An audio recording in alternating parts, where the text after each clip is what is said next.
Hello students, ये lesson है 12th class के स्टूडेंट्स के लिए। कंटेम्प्रेरी वर्ल्ड पॉलिटिक्स, समकालीन विश्व राजनीति है। नेक्स्ट बुक है। पहले भारत की राजनीति के बारे में थी, अब ये है विश्व की राजनीति के बारे में। इसमें सबसे पहला लेसन है the cold war. Cold war का अर्थ है शीत युद्ध। इसके बारे में पढ़ेंगे हम शीत युद्ध के बारे में। शीत युद्ध क्या है?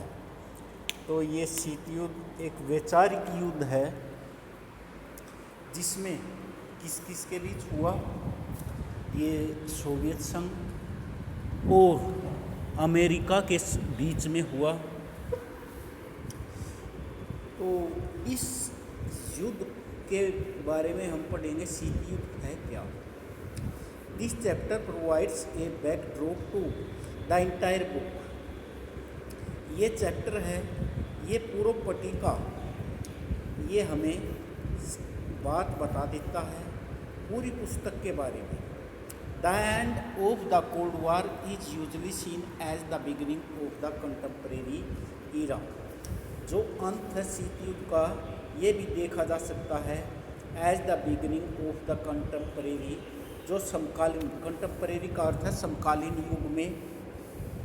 इन वर्ल्ड पॉलिटिक्स, विश्व राजनीति में, which is this the subject matter of this book, जो इस पुस्तक का विषय है। It is therefore appropriate that we begin the story with a discussion of the cold war. इसलिए हम इसकी शुरुआत करते हैं इस वाद विवाद के साथ, ऑफ द कोल्ड वॉर, शीत युद्ध के वाद विवाद के साथ। The chapter shows how the dominance of two super powers. ये चैप्टर हमें बताता है कैसे वर्चस्व स्थापित हुआ दो सुपर पावर्स का, the United State of America and the Soviet Union was central to the cold war, जो मुख्य केंद्र बिंदु थे किसके? कोल्ड वॉर के, शीत युद्ध के। It tracks the various arenas of cold war.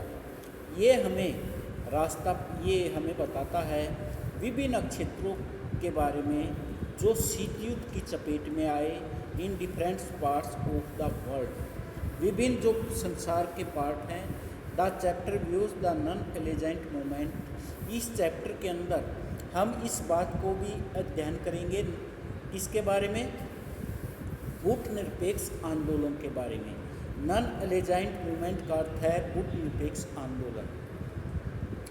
As a challenge to the dominance of the two super powers, किसके रूप में? चैलेंज के रूप में। डोमिनेंस का अर्थ है वर्चस्व of the two super powers and describe the attempts by the non एलिजेंट countries, और वर्णन करेंगे उन अटेम्प्ट्स का जो नॉन एलिजेंट कंट्री ने, गुट निरपेक्ष देशों ने किए, to establish a new international economic order, क्या स्थापित करने के लिए?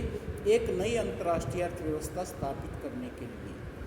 इसमें it concludes with an assessment, इसमें शामिल हैं कुछ मूल्यांकन ऑफ इंडियाज रोल, भारत के रोल, भारत की भूमिका, इन नाम के अंदर, एंड आस्क हाउ सक्सेसफुल, और ये पूछना कि कैसे सफलता प्राप्त हुई, the policy of non alignment has been in protecting India's interest, कैसे इस नीति के कारण, नॉन एलिजेंटमेंट का अर्थ है गुट निरपेक्ष नीति, कैसे सफल हुई, इन प्रोटेक्टिंग इंडियाज इंटरेस्ट, भारत के हितों की रक्षा करने के लिए।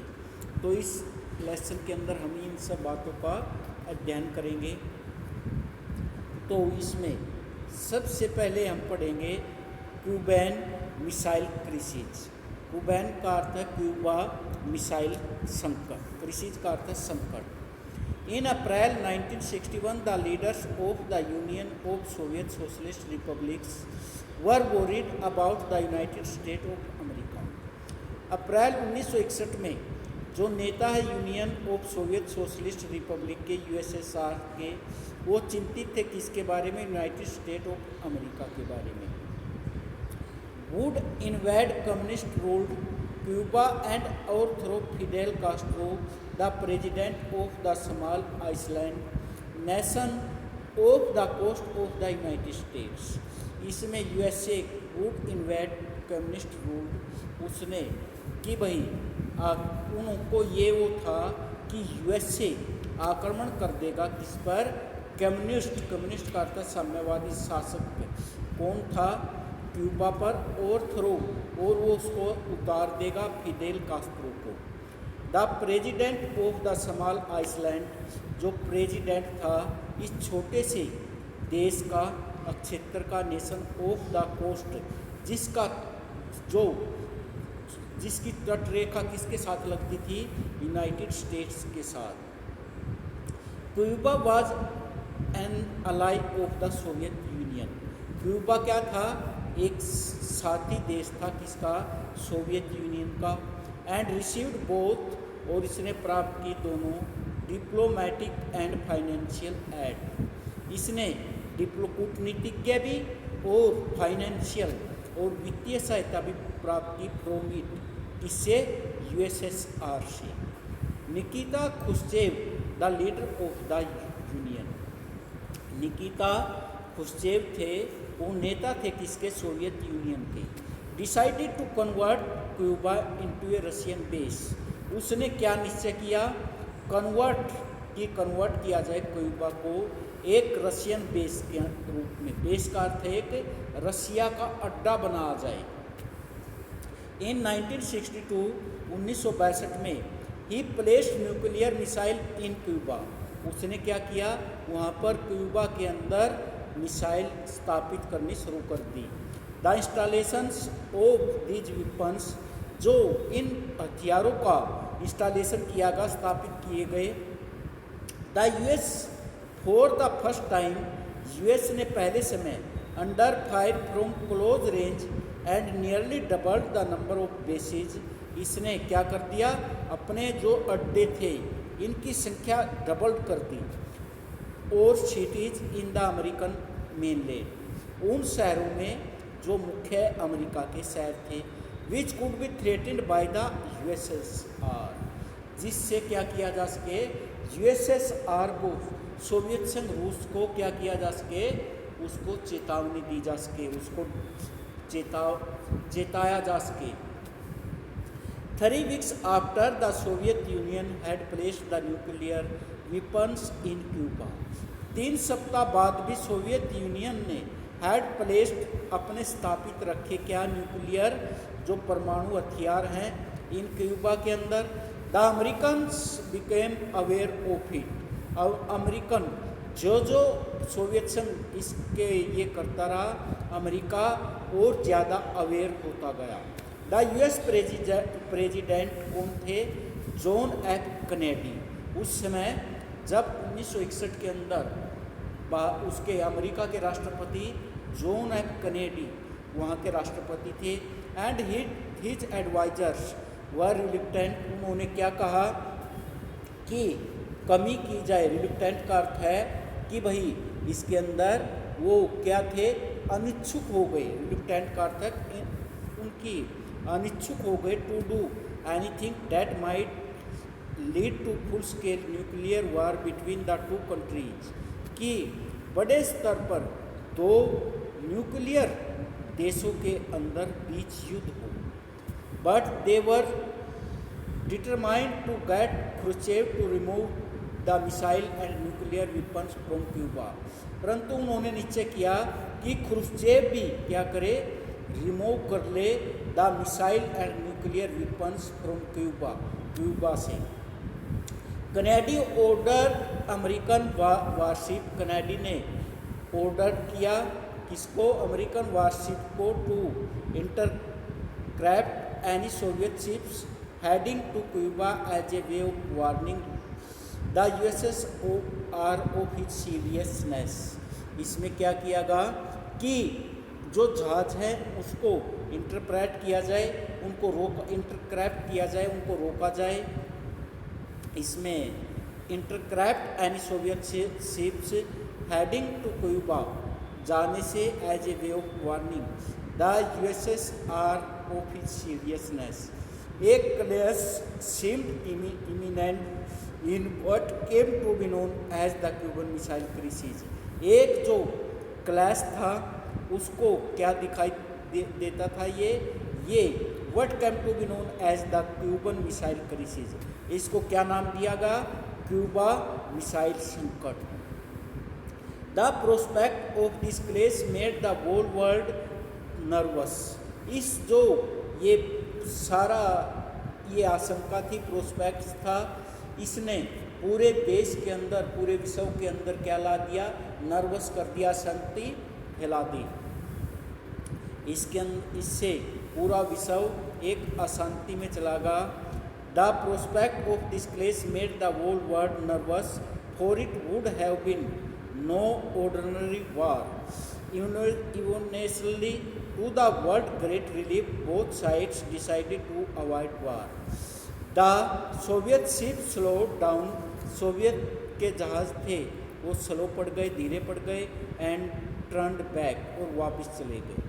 The Cuba missile crisis was a high point, जो क्यूबा मिसाइल था ये एक हाई पॉइंट था, एक चरम बिंदु था, of what came to be known as the cold war, जिसको किस नाम से जाना जाता है, कोल्ड वार के नाम से जाना जाता है। The cold war refer to the competition, ये कोल्ड वार रेफर करता है कंपटीशन की तरफ, द टेंशन परेशानी की तरफ, एंड ए सीरीज ऑफ कन्फ्रंटेशंस, और संघर्ष की तरफ। कन्फ्रंटेशंस का अर्थ है संघर्ष, between the United state and Soviet Union, किस किस के बीच में, सोवियत स्टेट्स के बीच में और सोवियत यूनियन के बीच में, backed by their respective allies, और उन बैक्ड का अर्थ है जो किए गए थे कर्मानुसार, अलाइज का अर्थ उनके साथियों से। फॉर्चुनेटली भाग्य से, हाउएवर इट नेवर एस्केलेटेड, इसमें क्या किया गया, into A hot war that is a full scale war between these two powers, ये भाग्य से क्या किस में नहीं बदला, युद्ध में नहीं बदला, that is a full scale war between these two powers, ये हो सकता था एक बड़ा युद्ध इन दो महाशक्तियों के बीच में। There were wars in various regions, ये युद्ध हो सकते थे विभिन्न क्षेत्रों में, with the two powers and their allies involved in warfare, इसमें दो महाशक्तियाँ और उनके अलाइज का अर्थ उनके साथी, मित्र राष्ट्र इसमें शामिल होते, एंड इन सपोर्टिंग, और इनको सपोर्ट करते रीजनल अलायंस, क्षेत्रीय जो अलायंस थे। But at least the world avoided, परंतु संसार कम से कम at least avoided another global war, संसार क्या चाहता था कि इस द्वितीय जो ये आगे आने वाला युद्ध है इससे कैसे बचा जाए, इससे बचना चाहता था। The cold war was not simply a matter of powers rivalries, जो कोल्ड वार था ये क्या था, ये not simply a matter of power rivalries of military alliance and of the balance of power, ये not a simply matter of powers rivalries, ये साधारण मामला नहीं था इन शक्तिशाली विरोधियों के बीच में, मिलिट्री अलायंसेज के बीच में, इन जो ये सैनिक गठबंधन बनाते थे, and to the balance of power, और इस बैलेंस ऑफ पावर का अर्थ है कि कैसे शक्ति का, ताकत का एक बैलेंस बना जाए, इनके बीच में बहुत मुश्किल का कार्य था। These were accompanied by real ideological, इसमें वास्तव में वैचारिक, वास्तव में ये विचारधारा का संघर्ष था, as well as a difference over the base and the most appropriate way of organisation political, economic and social life all over the world, पूरे संसार के अंदर ये राजनीतिक रूप से, आर्थिक रूप से, सामाजिक रूप से, ये क्या था, संसार के अंदर एक संगठनों के बीच में एक कड़ा संघर्ष था। The western alliances headed by, जो पश्चिम के अलायंस थे, मित्र राष्ट्र थे, जो संगठन था उसका मुखिया कौन था, US America represented the ideology of liberal democracy, जो किसकी कौन सी विचारधारा का रिप्रेजेंट करता था? डेमोक्रेसी एंड कैपिटलिज्म और पूंजीवाद की विचारधारा को। Soviet Union was committed to the ideology, Soviet Union किस विचारधारा को डोमिनेट करता था? सोशलिज्म एंड कम्युनलिज्म, समाजवाद और साम्यवाद। You have already studied this ideologies in class 9, आप इन सबको क्लास 9 के अंदर पढ़ चुके हो।